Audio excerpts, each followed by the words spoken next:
When you say there's no government officials collaborating with foreign states, and he's saying go back to your books and check again because we have evidence of it, that should concern everybody. And isn't it interesting that this interview disappeared?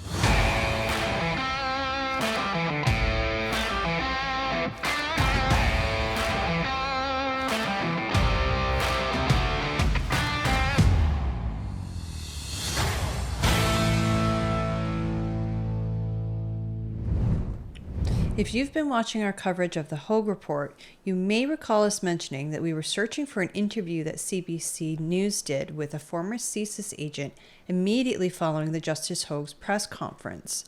He blasted the commission, and he didn't feel the report reflected the reality of foreign interference that he witnessed firsthand. The only interview we were able to find was with a completely different CSIS agent, which sang a very different tune and was critical of Pierre Poilievre without naming him. However, thanks to one of our viewers, Jim, who ended up recording the first CSIS agent, we were finally able to show you that interview, which disappeared from CBC's media libraries. Let's take a look. He's a former CSIS Asia Pacific Division Chief, and he also served as a CSIS Senior Intelligence Officer. We did get a chance to touch base with you before we heard the remarks and before the report was released, and we were listening in there to the commissioner speak. Part of what she was saying there was that there was some concerning behavior amongst MPs, but there was no evidence that anyone was plotting against Canada's interests, and also saying that the extent to which foreign interference has succeeded in permeating our democratic processes and institutions should not be overblown. I'm wondering how you are processing the information we've just heard. Very disappointed. Very, very, very disappointed. I have been in the field investigating those things. I have been there with my colleagues trying to sort of stop foreign interference when the prime ministers ignore us and the warning and the evidence that we brought. What I heard today from this press conference, and I do not have the benefit of having read the report yet, I will do a little bit later today. Very, very disappointing, because I'm wondering if we were listening to the same witnesses when she was receiving all these witnesses. We heard some very, very disturbing testimonies of literally foreign interference, or literally also some lack of action coming from the people in the know, the people who knew about it and should have been capable to do something about it. I was expecting, I was hoping, I was hoping that she would be a little bit more severe about how much the elected officials, and particularly the government, has dragged their feet in the process. She said the government was slow to react and sometimes was a bad communicator. That is an understatement. That is an understatement, how much this government and previous government as well, not only this current one, but the mandate has been, and she was very precise. She said it right from the beginning. So I have not had a chance to look at the report. I'm looking at a summary that has been written up and is on the CBC News website by my colleague Catherine Tunney. And part of the excerpts that she's pulled out of that report suggest here that in the report, the Liberal government was called a poor communicator, insufficiently transparent when it comes to foreign interference. Also saying that despite the fact that within the past 2 years, perhaps the government has further prioritized this very important issue, including better alerting the public. She says in the report that those efforts have been piecemeal and underwhelming so far. And another remark that she made towards the end of her comments that we heard there is that this will be a never-ending battle. And she talked a lot about disinformation being noxious and powerful. So I'm wondering how you take those comments that she's made too, in terms of it being a never-ending battle, because you say it's something that really intelligence has been working on and security has been working on for decades. Yes, exactly. And definitely the incoming years will be the most dangerous one and the most difficult one, because with the arrival of artificial intelligence, elements like deep fake and fake news and being capable to influence what we call cognitive warfare will be very, very much at stake. The social media and the inability of governments to be capable to sort of regulate the big social media allows certain nations and groups to be capable to basically create dissension among society, among our people.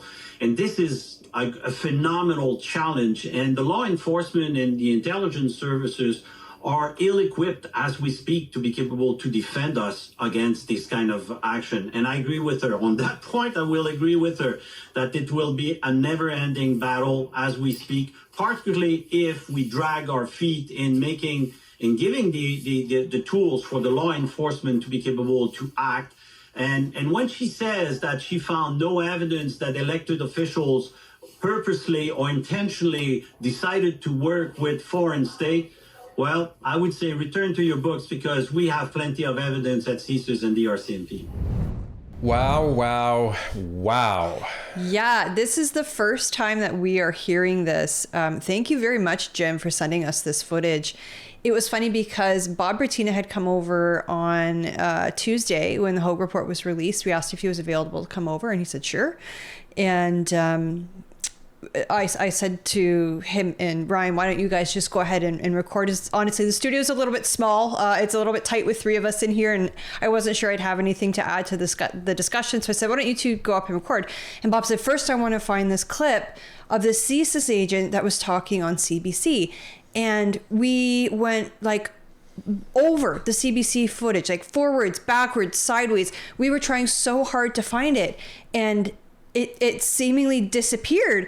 And we're kind of like, is it possible it was a different news agency? Is it possible like it was a different anchor? And he was very insistent. No, it was CBC. And I saw it just before I was speaking with you, which was about noon. And we poured over the footage and we just couldn't find it. Yeah. We couldn't figure it out. I was looking on the computer. Tanya was looking on her phone. Bob was looking on his phone. At one point, Bob was like, okay, I know I'm getting old. Yeah. I mean, we believed him. We're like, no, we believe you that it's here somewhere, but we just could not find it. And it seems like it had been scrubbed. Yeah, and he did remember that it was Artie Pohl, and Artie Pohl's the one that is on the left of this interview, speaking to this individual. And he remembered her, and we found where she was speaking in the quote-unquote live feed, but this individual was no longer there. Right, and the nice thing about the CBC feeds is that it had the timestamp on it, as you would have seen in the clip there. And I mean, we searched for almost an hour. I think we must have searched for this clip, and we just could not find it.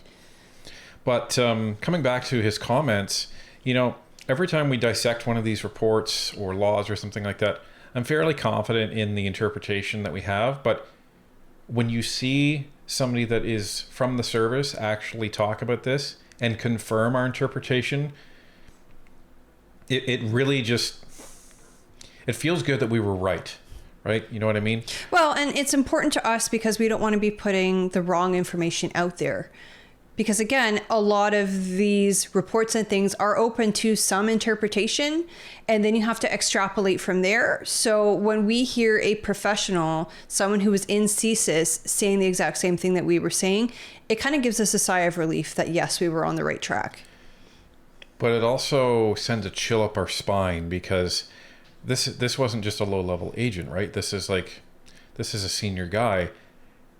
And when he's basically saying, when you say there's no government officials collaborating with foreign states, and he's saying, go back to your books and check again because we have evidence of it, that should concern everybody. And isn't it interesting that this interview disappeared? So let's see if there's anything else.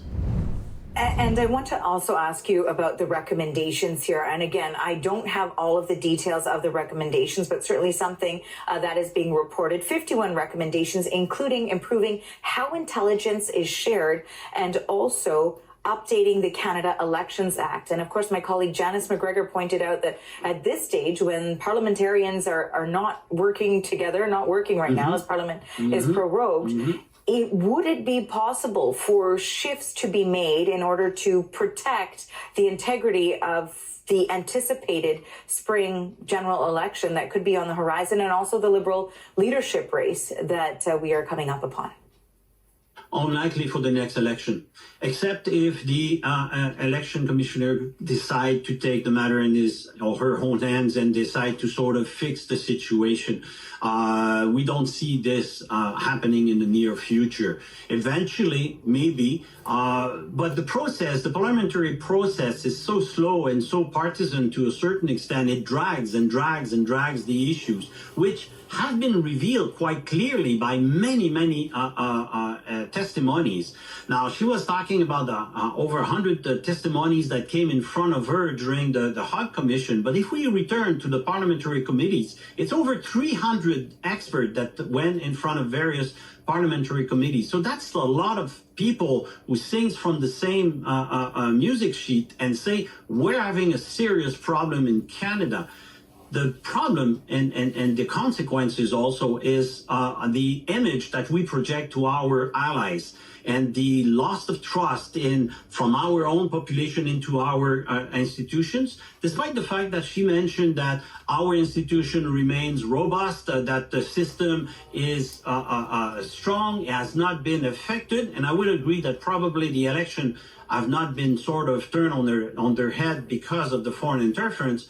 But the fact of the matter that we're capable to have people that are gaining access to the higher sphere of the decision makings in Canada, you don't need an army to be capable to do so. You don't need to have half of the House of Commons. You need to have the right people at the right position to be capable to influence, just like we saw the interference coming from global affairs in the process of sharing intelligence coming from CSIS, and the tug of war that exists within the government, within the organization. And I'm looking forward to see what kind of recommendations she wrote in the 51 about the sharing of intelligence and the distribution of that intelligence. So I find it interesting that the CBC reporter is trying to steer away, like didn't even acknowledge what he said about the about the fact that, yeah, there's a bunch of people in the government that are collaborating with foreign states. There's evidence for it. Go back and check your books. Didn't even acknowledge it. Just moved right on. And he comes back to it again, and he's saying, yeah, there's foreign interference. They're gaining access. They're getting people in senior positions. Now, when you say senior positions within the House of Commons, to me that refers to, what's the word? Oh yeah, government. Cabinet. So, isn't it interesting? But this is what we're talking about. And again, this is an interview that disappeared. Well, and the funny thing is, while we were searching, the three of us, we had the computer hooked up to our main television downstairs in the living room, and Ryan was working off that plus his phone, and Bob and I were each working off our phones. So we have 4 screens going, trying to find this interview, and we found the anchor dressed in exactly that, and Bob was like, that's her, but we couldn't find this interview. So it was obviously done the same day, and for whatever reason, this interview was missing from CBC's YouTube page. Well, and now that we see the timestamp, it occurred at approximately 12:13 p.m. Eastern Time. Which was right around the time you were talking to Bob. Well, yeah, I was talking to Bob a little bit after that. And yeah, we couldn't find it. And here's the thing about CBC is they show a whole live stream the whole day, and then it gets deleted. It's gone. And then it starts over the next broadcast the next day. But as I said, we knew we were on the right day. We could see the timestamps, and we saw the anchor wearing those exact same clothes. So for whatever reason, this particular interview was not on that feed. And they don't have it posted on their website. You know, we were looking for this gentleman's name. We were looking for CSIS. We were looking for any any video, we even searched for the host's name, nothing. All we did find is this interview. So for more on this, I want to bring in retired Canadian Security Intelligence Service Officer Neil Bisson. He is now a director with the Global Intelligence Knowledge Network and is in Ottawa. And so I appreciate you taking the time, Neil. Thanks for having me on. What stood out from today's? It can be from the report, it can be from the reaction to the report that we've heard. What's kind of your takeaway in this moment? One of the first things that comes to mind is the fact that this is obviously an issue that's very much at the forefront of the thoughts of many Canadians going into a potential federal election and potentially a provincial election within Ontario. These are all issues that I think any informed Canadian voter wants to know more about, so that they do have that confidence in our systems to participate in the electoral processes. So I think this is very timely, but I also found it very interesting that Justice Hogue was unwilling to take any questions in relationship to the actual report. It seems like there was very much an idea of, I looked at it from the 2019 and 2021. I'm not really concerned. We have a robust system and we can continue to move forward. But I think personally that there is more here, because we're only looking at 2 federal elections, 2019, 2021. We're not talking about municipal, provincial, territorial elections, and foreign states and our adversaries and enemies are looking at infiltrating Canadian politics at any and every level. How would you characterize its conclusions? And by that I mean, do the report's conclusions match what we heard from witnesses during the hearings? I think the report focused a lot on the diaspora communities and how that they could possibly be influenced or have information forced upon them from foreign actors to try to make them make a decision in one way or another, or to keep from saying things. The unfortunate thing is, what it doesn't mention is that those same foreign state actors are also interested in getting people into Canada and having these individuals get status so that they can influence the political systems here. So individuals, yes, some are being put pressure upon to make certain decisions, but there are others who acquire access to Canada and potentially the political systems who are working on behalf of these foreign states or adversaries. What did you make of how she characterized how the federal government responded to these concerns? I think she made some good points in relationship to communication, but that communication was never put back upon the politicians who were receiving information from law enforcement and national security, like the service, like the CSIS, telling them that there are issues here that need to be dealt with.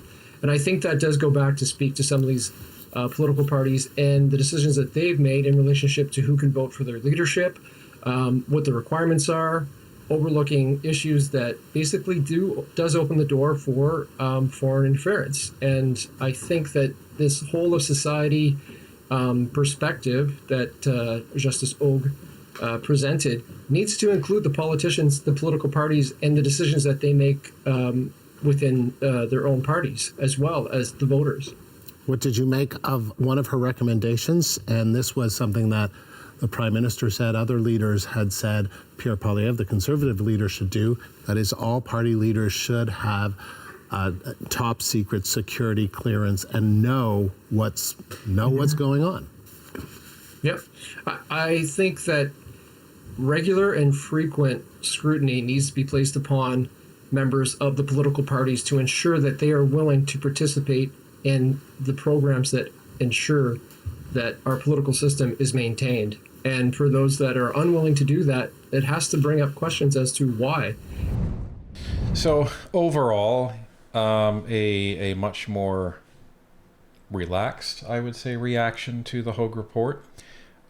Still mentioning, well, yeah, there's some issues of people bringing in people and those potential foreign actors, may try and get access to the public service and that sort of thing. But interesting how, we need to be asking why certain people don't want access. Well, here's the thing. If you just want to say we should be giving party leaders top secret access to be able to see this, I have no problem with that. What I do have a problem with, and what Pierre Poilievre has a problem with, is getting this specific access that is surrounded in this NSICOP committee. And then not being able to talk about it. I mean, Pierre's job as leader of the official opposition is to hold the government to account. How can you hold the government to account if you can't talk about something that you need to hold them to account on? Right. So, just hypothesizing, let's say in that report it says, you know, the some cabinet ministers are compromised, you know, this person's compromised, you know, the prime minister's compromised, like all this stuff. He can't say anything. He can't do anything. He can't do his job. He is immediately neutered as the leader of the opposition, because the issue was, and this has been explained countless times, and people still come after Pierre saying, why isn't he getting the clearance? If he does anything or says anything as a result of getting that information, that briefing, he could be put in jail. So how are you going to be able to determine and prove that, well, the statement I said here that was critical in this fashion wasn't related to the briefing that I got? That's going to be very, very hard to do. But I think the bigger question here is, if the Hogue report said that there was no traitors, why was everybody trying to goad Pierre into getting this clearance anyways? It's clear he didn't need it from the Hogue report. So is the Hogue report lying, or was Jagmeet and Justin Trudeau, and even to a little bit at the end, Blanchette there, were they all making things up and trying to pressure Pierre into getting this clearance when they knew that there was no reason for it? What's the answer here? Well, and I think the answer is that from what we've seen in the Hogue report, from what we've heard from people that have read the NSICOP report, and now we've seen the missing footage. I think we know the answer, folks. And the answer is there's some serious problems within Parliament. There's some people there that are not friendly to Canada. And the real question is why have any of the Liberals not come forward and dealt with this problem? Well, and I think the bigger question is, what are Canadians going to do with an election approaching? And I think the answer to that is that we need to speak to our Conservative candidates and ask them to hold a proper inquiry once they get into office. 100%, because we need to rebuild trust in this country again. And I don't think that we're going to get there unless we have two inquiries from two different parties that were in government. And the Liberals may jump up and down and scream that this is a witch hunt. I don't care. I really don't. This is serious stuff. And this is one of the reasons why Canada is being excluded from some top level agreements in espionage from our allies, because they're looking at us and saying, you guys don't treat this serious. Well, Canada, it's time to get serious on this, and it's time to show these people that even if you think about foreign interference, you're going to be named and you're going to have to answer to your bosses, the Canadian people.